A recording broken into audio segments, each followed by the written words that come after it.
klaim itu bersama sejumlah narasumber.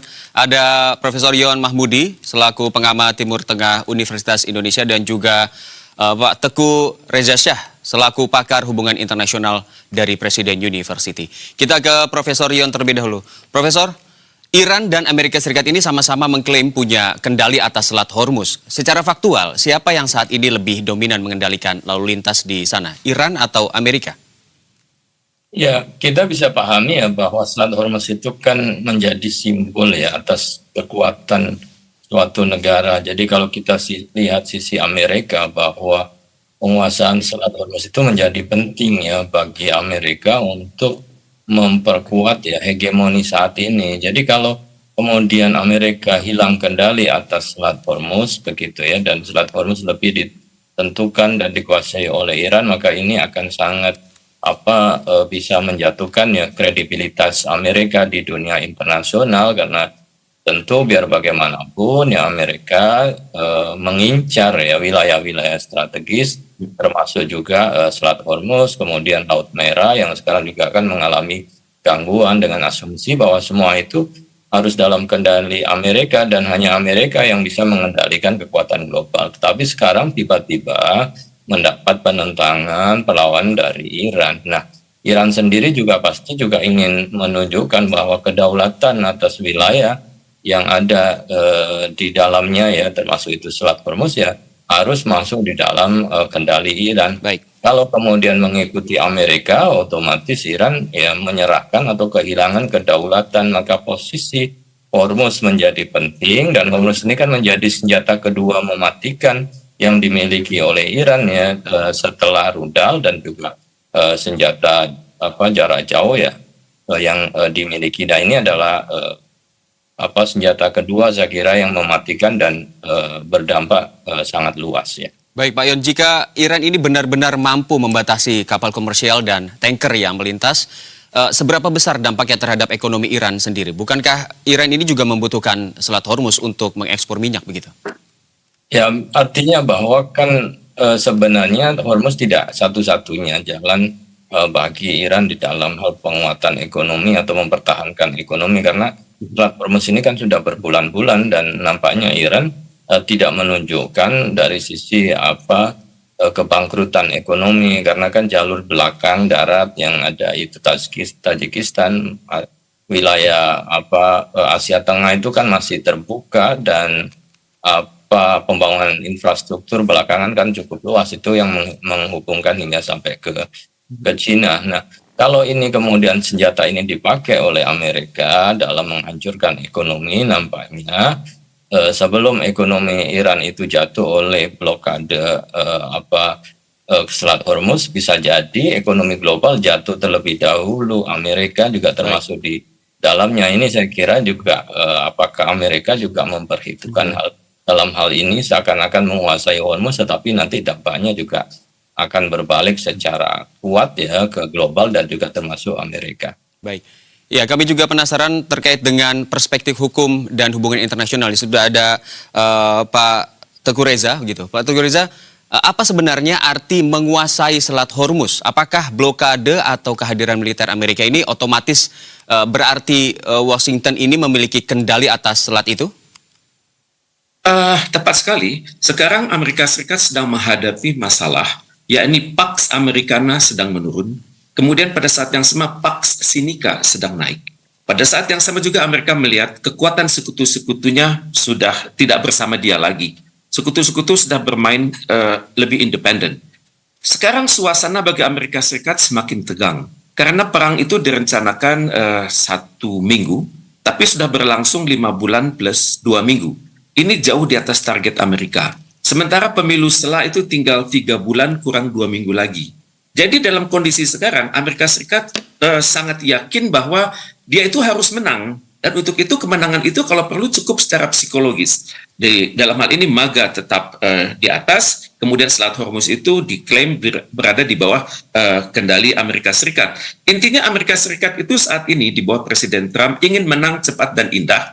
Jika perlu cukup kemenangan itu simbolis agar Partai Republik tetap unggul di Amerika Serikat dan dirinya tidak dimakzulkan setelah bulan November mendatang. Sementara bagi Iran, ini Hormuz itu tidak main-main.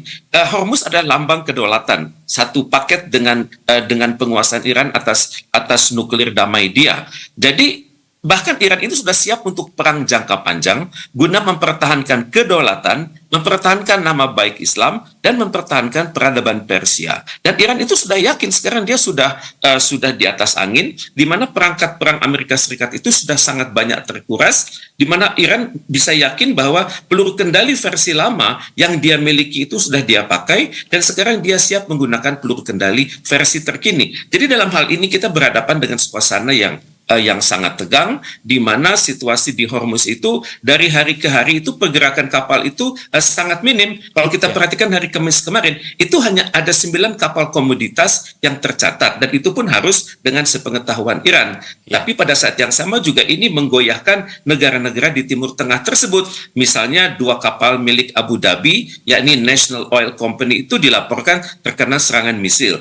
Abu Dhabi langsung menuduh ini pasti kerjaan Iran. Kemudian juga Uni Arab Emirat juga mengatakan 9 kapal tersebut tidak mustahil ada 1 atau 2 yang juga sudah terkena serangan Iran. Tapi saat yang sama juga Amerika Serikat menggunakan momentum ini. Mereka akan siap terus memblokade dan juga terus menyerang pangkalan-pangkalan militer yang ada di Iran, di mana saat ini Amerika Serikat mengkombinasikan blokade laut dan sanksi ekonomi, terus juga tidak berbicara tentang aset-aset Iran yang akan dibekukan. Tapi juga kita perhatikan Iran juga sudah siap untuk perang jangka panjang. Kita perhatikan seminggu terakhir sudah terjadi pergantian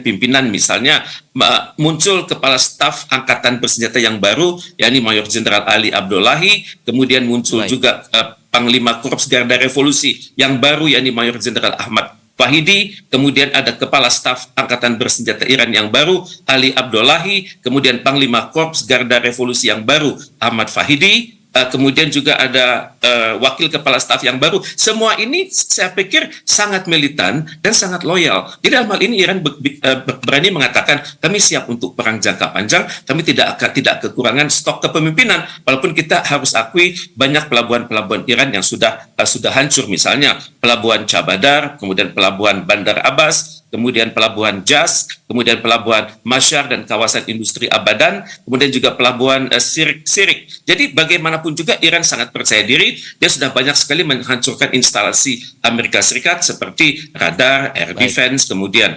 infrastruktur, kemudian juga pusat-pusat logistik dan perangkat-perangkat tempur angkatan udara. Jadi kita berhadapan dengan suatu situasi di mana semakin dekat kepada pemilu sela, maka Amerika Serikat tampaknya akan semakin keras Baik, ya. Terima kasih Pak Reza. Kami akan kembali ke Pak Yon. Pak Yon, ini tadi yang diutarakan oleh Pak Reza, banyak dinamika politik yang mungkin dialami kedua negara. Bagaimana Anda melihatnya pergantian kepemimpinan yang ada di Iran, kemudian ini juga dimanfaatkan oleh Amerika. Anda melihatnya bagaimana Pak Yon? Ya, dua sisi ya.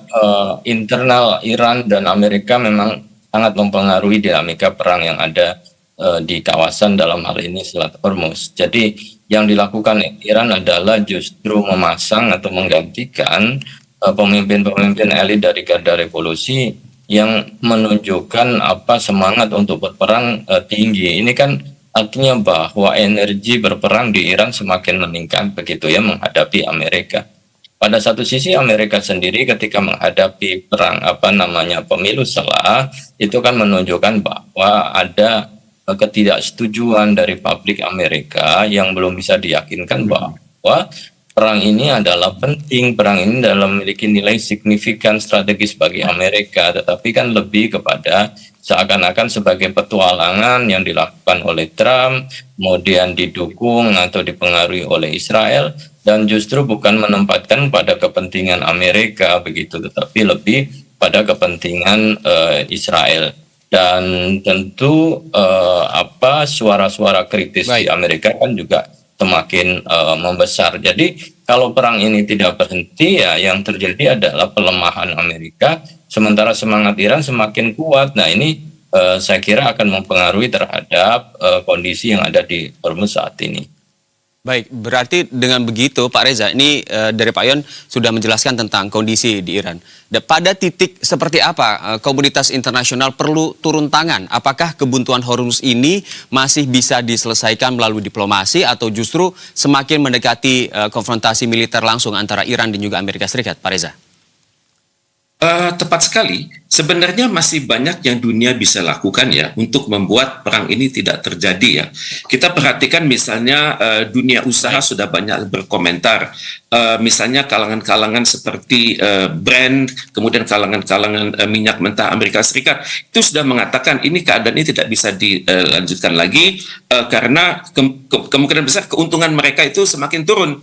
Misalnya kalau minggu lalu kita masih mendengar CEO Exxon Mobil masih berbicara, kita masih bisa menahan napas. Tapi minggu ini dia juga sudah mulai hemat bicara. Juga misalnya tokoh Exxon Mobil seperti Neil Hansen dan juga tokoh Chevron Mike Wirth itu sudah mulai miskin bicara. Kemudian juga kalau kita perhatikan opini publik Amerika Serikat sudah mulai berbicara, tapi mereka tampaknya masih menunggu karena mereka perhatikan statement-statement dari Hegseth dan Witkoff itu sudah tidak lagi ada percaya diri. Kemudian juga pada saat yang sama kita perhatikan tekanan dunia dari Gulf Cooperation Council itu belum terlihat karena mereka masih bingung ikut Iran atau ikut Amerika Serikat. Pada saat yang sama juga kita melihat Organization of Islamic Conference, mengapa mereka belum melakukan KTT? Kemudian kita juga perhatikan negara-negara non-blok, kenapa juga belum melakukan KTT? Kemudian juga kita perhatikan negara-negara di Majelis Umum yang jumlah suara mereka mayoritas, kenapa juga mereka belum terlibat dalam satu aksi yang bersama? Demikian. Baik, terima kasih Pak Reza, karena sayang sekali waktu kita terbatas untuk mendialogkan kondisi Amerika dan juga Iran. Terima kasih atas waktunya Pak Teguh Reza Shah selaku pakar hubungan internasional Presiden University, dan juga tadi sebelumnya ada Pak Yon Mahmudi selaku pengamat Timur Tengah Universitas Indonesia. Terima kasih atas waktunya dan selamat malam. Selamat malam.